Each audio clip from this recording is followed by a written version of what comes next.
हड़पी जा रही है, गलत बंदोबस्ती कराया गया है। मैं सरकार से मांग करता हूं कि उस गलत पट्टे को रद्द करते हुए उसकी जांच कराए और हड़पी हुई जमीन को सार्वजनिक रूप से मोहनपुर हाट के लिए घोषित हो, ताकि लोगों का रोजगार जिंदा रहे। आप बादल जी,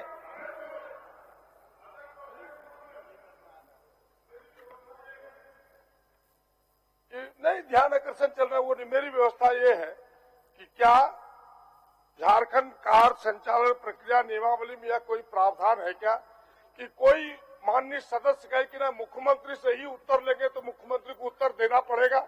ये तो नहीं है भाई। उसके लिए आपने नामित किया है, जो उत्तर दे रहे सरकार को उसका उत्तर मानना चाहिए। जी जी, बस इतना ही है।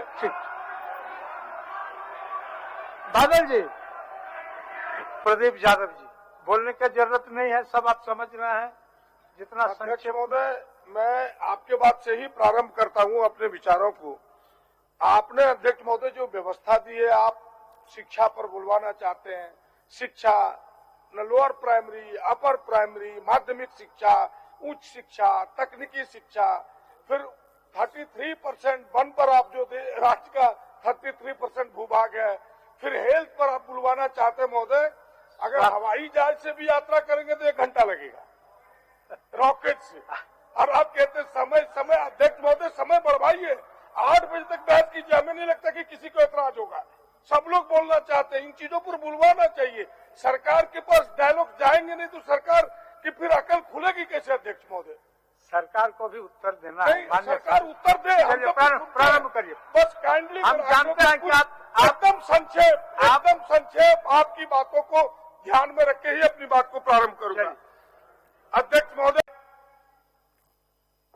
आज वैसे जिन विषयों पर डिमांड लाया गया है पूरी चर्चा हुई है, लेकिन मैं प्रारंभ करता हूं अपनी बात को शिक्षा से। और हमें नहीं लगता कि इस पर कुछ विशेष कहने की जरूरत है, लेकिन नेशनल मंडेला की वो पंक्ति जो एजुकेशन के इम्पोर्टेंस पर उन्होंने कहा था कि education is the most powerful weapon which you use to change the world, जिसके उपयोग से दुनिया को आप बदल सकते हैं। लेकिन आज उसके महत्व को समझाने की जरूरत नहीं है। गरीब से गरीब झोपड़ी में रहने वाला भी व्यक्ति शिक्षा के महत्व को अब समझने लगा है। जो हैंड टू माउथ है, जो कमाएगा और खाएगा, वो भी अपने बेटा बेटी को अच्छी शिक्षा देना चाहता है। इतनी लोगों में जागरूकता हो गई अध्यक्ष महोदय। और ये बात सर्वविदित हो गया कि जो पहले पुरानी कहावत थी कि जहां सरस्वती रहेगी लक्ष्मी नहीं रहेगी, अब बदल चुका है परिदृश्य। अब तो जहां सरस्वती रहेगी वही लक्ष्मी रहेगी। इसलिए हमने कहा कि इस परिदृश्य को समझाने की जरूरत नहीं है। और इन्हीं चीजों को समझते हुए जो भी सरकारें रही, उन्होंने पूरा प्रयास किया कि भाई शिक्षा एक एक लोगों तक कैसे पहुंचे। पूरे देश में सर्व शिक्षा अभियान लाया गया, समग्र शिक्षा अभियान लाया गया और उसके परिणाम अच्छे निकले अध्यक्ष महोदय। और आज मैं बड़े दावे के साथ कह सकता हूं कि इन वर्षों में कुछ कालखंडों में शिक्षा के क्षेत्र में काफी अच्छा काम भी हुआ है, कहीं दो राय नहीं है। लेकिन जो मेरे 30 वर्षों का राजनीतिक अनुभव रहा कि पिछले समय जो हमने देखा कि हमने दुनिया में कोई ऐसी सरकार नहीं देखी जो सरकारें स्कूलों को बंद कराती। पहली सरकार हमने देखी इस झारखंड में रघुवर जी की सरकार। बुरा नहीं मानना चाहिए, जो सच है। हमने सक्रिय राजनीति में 30-32 वर्षों से हूं अध्यक्ष महोदय। कोई देश की सरकार, कोई राज्य की सरकार, कोई हमें बता दे जो स्कूलों को बंद कराता हो। वो पहली सरकार जिन्होंने 4000 स्कूलों को बंद करा दिया। अध्यक्ष महोदय, मैं उस विषय की ओर नहीं जाना चाहता क्यों बंद करा, लेकिन इस सरकार से आग्रह होगा कि कांग्रेस के भी मैनिफेस्टो में है और झारखंड मुक्ति मोर्चा के भी मैनिफेस्टो में है कि बंद स्कूलों को हम चालू कराएंगे। हमारे अध्यक्ष जी सामने ही बैठे हैं जो कांग्रेस के अध्यक्ष हैं। तो हमें लगता है कि और सरकार बनने के बाद दुर्भाग्य हम सबों का, जो हमारे शिक्षा मंत्री थे कोरोना के शिकार हो गए। हम सब आज भी प्रार्थनारत हैं भगवान से कि भाई जल्दी उन्हें स्वस्थ करें। काफी सक्रिय लोगों में से एक है।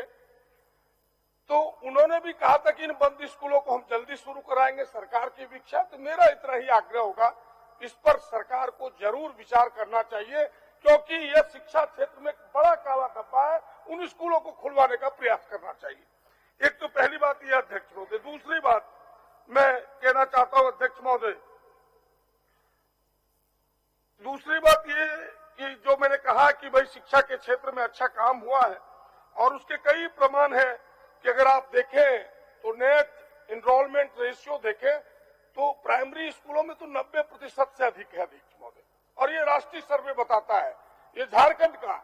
लेकिन उससे थोड़ा अगर ऊपर जाए तो माध्यमिक शिक्षा में वो 40% के लगभग है अध्यक्ष महोदय, और उच्च शिक्षा में तो वो 25% यानी 75% बच्चे जिन्होंने कल पढ़ाई प्रारंभ की वो हायर एजुकेशन तक हमारे नहीं पहुंच पाते। कई कारण है उसके, ये हमारे लिए चिंता का विषय है। ये कैसे ठीक ठाक हो, सरकार को गहनता से इस पर विचार करना चाहिए, चाहे किसी की भी सरकारें हो। ये इस पर काम करने की जरूरत है, जो मैं आग्रहपूर्वक कहना चाहूंगा अध्यक्ष महोदय। कुछ क्षेत्रों में तो काफी अच्छे काम हुए, जैसे प्राइमरी स्कूलों के इंफ्रास्ट्रक्चर, आज कोई कमी नहीं है, लगभग अच्छे स्कूल बनके तैयार हैं। शिक्षक छात्र के अनुपात भी बेहतर हुए हैं, जो नेशनल रेशियो है लगभग उसी रेशियो में हम भी चल रहे हैं प्राइमरी स्कूलों पर। लेकिन हायर एजुकेशन को यदि देखें अध्यक्ष महोदय, तो हायर एजुकेशन का जो रेशियो है हमारे यहाँ वो राष्ट्रीय औसत से 3 गुना से भी अधिक है। 73 बच्चों पर एक टीचर हम दे रहे हैं हायर एजुकेशन में, जबकि राष्ट्रीय औसत 29 बच्चों पर 29 छात्रों पर एक है अध्यक्ष महोदय। हमें लगता है कि उस दिशा में जो हायर एजुकेशन है उस दिशा में हमें थोड़े प्रयास करना चाहिए। और जो तकनीकी शिक्षा अध्यक्ष महोदय, मैं इसीलिए शॉर्ट में कुछ एक पंक्ति केवल चिन्हित करते हुए जाना चाहता हूं, क्योंकि नमूने के देख करके समझा जा सकता है कि चावल कितना सीझा है, चावल भात बना है कि नहीं। केवल आप उच्च शिक्षा को देखें तो उच्च शिक्षा उससे भी बुरी हालात में है। मैं ये इस जमाने में हुआ 1 साल के अंतर्गत नहीं है, ये 20 वर्षों के कोई प्रयास नहीं हुए, इस कारण ये परिणाम है।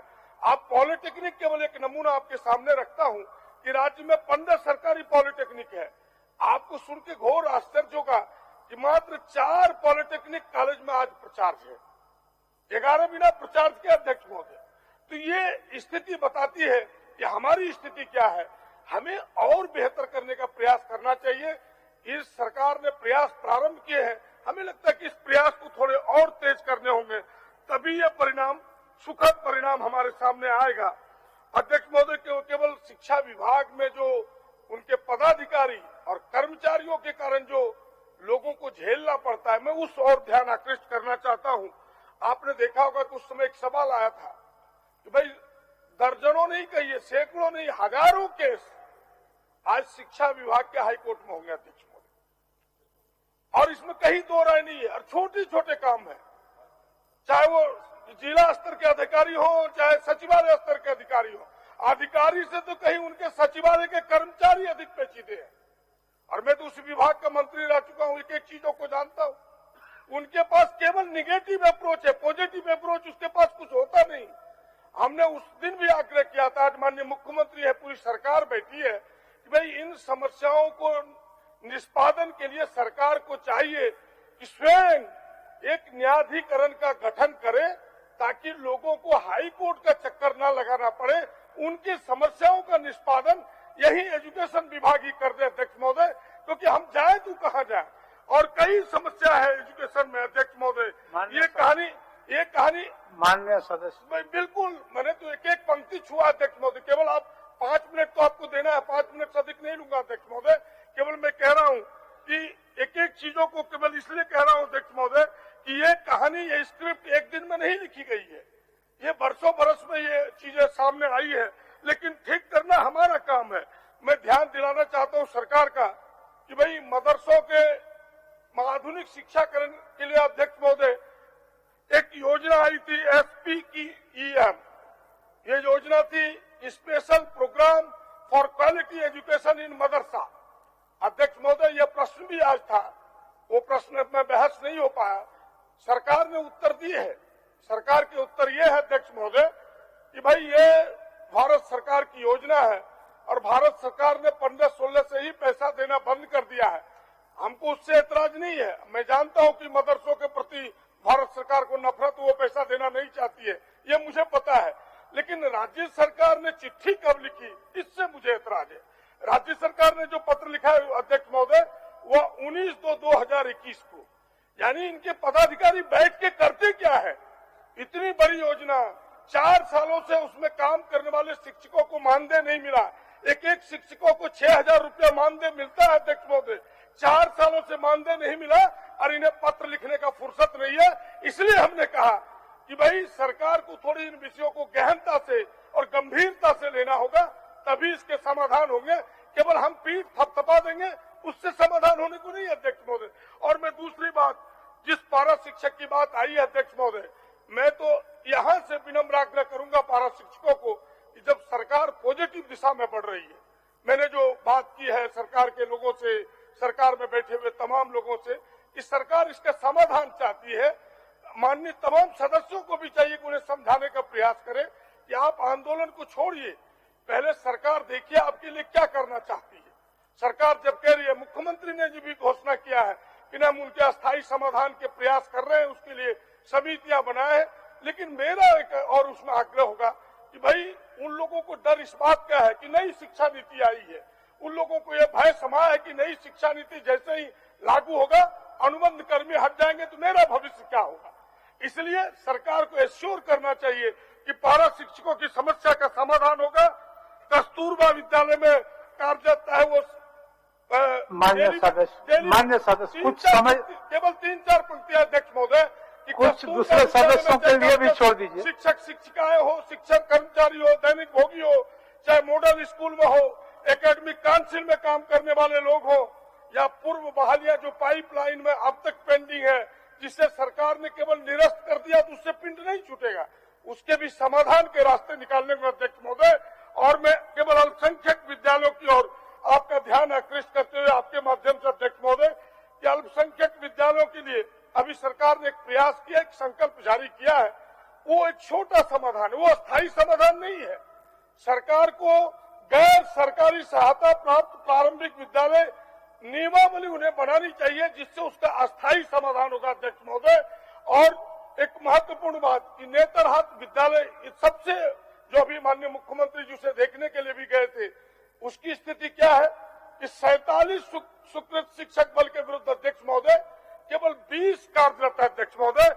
इन बातों को कहते हुए केवल एक पंक्ति ये कहना चाहता हूं अध्यक्ष महोदय कि स्वास्थ्य विभाग जिसके कई उपलब्धियां हैं, उन उपलब्धियों की ओर मैं नहीं जाना चाहता कि भाई अच्छी उपलब्धि हासिल की है कि 5 वर्षों के जो मरने वाले आंकड़े हैं वो 47 से घट के 45 हुआ है 1000 में।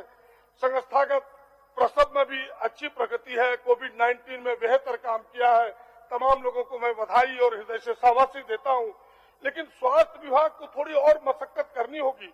उसके एक उदाहरण काफी है अध्यक्ष महोदय, हमारा नाक, झारखंड का नाक और झारखंड का नाच रिम्स है, कई दौरा नहीं, सारे मरीजों गरीबों का ठहराव इसी रिम्स में होता है।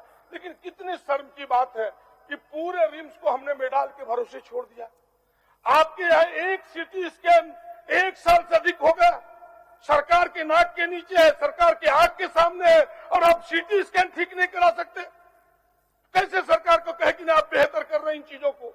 ये तो आपको कराना चाहिए, केवल मेडाल के भरोसे हम छोड़ देंगे, इससे स्वास्थ्य विभाग ठीक नहीं हो सकता। ये चीजें आपको करानी चाहिए अध्यक्ष महोदय। मान्य सदस्य खत्म हो गया अध्यक्ष महोदय, हो गया कि भाई उच्च मेडिकल नहीं, मैं कह रहा था कि चलिए आपकी बात मानते हुए केवल एक टच करना चाहता हूं अध्यक्ष महोदय, तो वो व्याघ्र परियोजना जो मैंने कहा था कि भाई हमें 33% पर्यावरण आच्छादित हो गया, हमारे जंगल आच्छादित हो गया अध्यक्ष महोदय, लेकिन कुछ पैसे यूं ही बर्बाद होते हैं। इसलिए एक अंतिम उदाहरण देके मैं उस ओर ले जाना चाहता हूं सरकार का ध्यान। आप बजट को देखें तो इस साल भी सरकार ने पलामू व्याघ्र परियोजना के लिए 7 करोड़ और फिर पलामू व्याघ्र परियोजना के लिए 6 करोड़ यानी 7.5 और 6 13.5 करोड़ रुपए रखे हैं। और अध्यक्ष महोदय, अभी प्रधानमंत्री जी ने 2018 में जब व्याघ्र अंतर्राष्ट्रीय बाघ दिवस था उसमें घोषणा की कि 33% बाघों का बढ़ोतरी हुआ है पूरे देश में। लेकिन हमारे झारखंड का इन 10 वर्षों में क्या हुआ? अभी 11 महीने से नहीं दिखे बाघ। 350 से 50 कैमरों की जगह बदलने पर भी मिली निराशा। यानी एक भी बाघ हमारे यहाँ नहीं है, लेकिन हम करोड़ों रुपया प्रतिवर्ष दे रहे। एक उदाहरण है हमारे पास कि भाई ये पैसे जा कहाँ रहे हैं। या तो डीएफओ, रेंजर, उनके उच्च पदाधिकारी मिलके खुद बाघ के हिस्से के पैसे खा रहे। ये प्रमाण है कि भाई इन चीजों को कैसे हम ठीक करें। धन्यवाद। पैसे देने से केवल नहीं होगा, धन्यवाद। केवल योजना बनाने से नहीं होगा, योजना को हमें मूर्त रूप देना होगा। इसीलिए आप माननीय सदस्य डॉक्टर लंबोदर महतो, हो गया।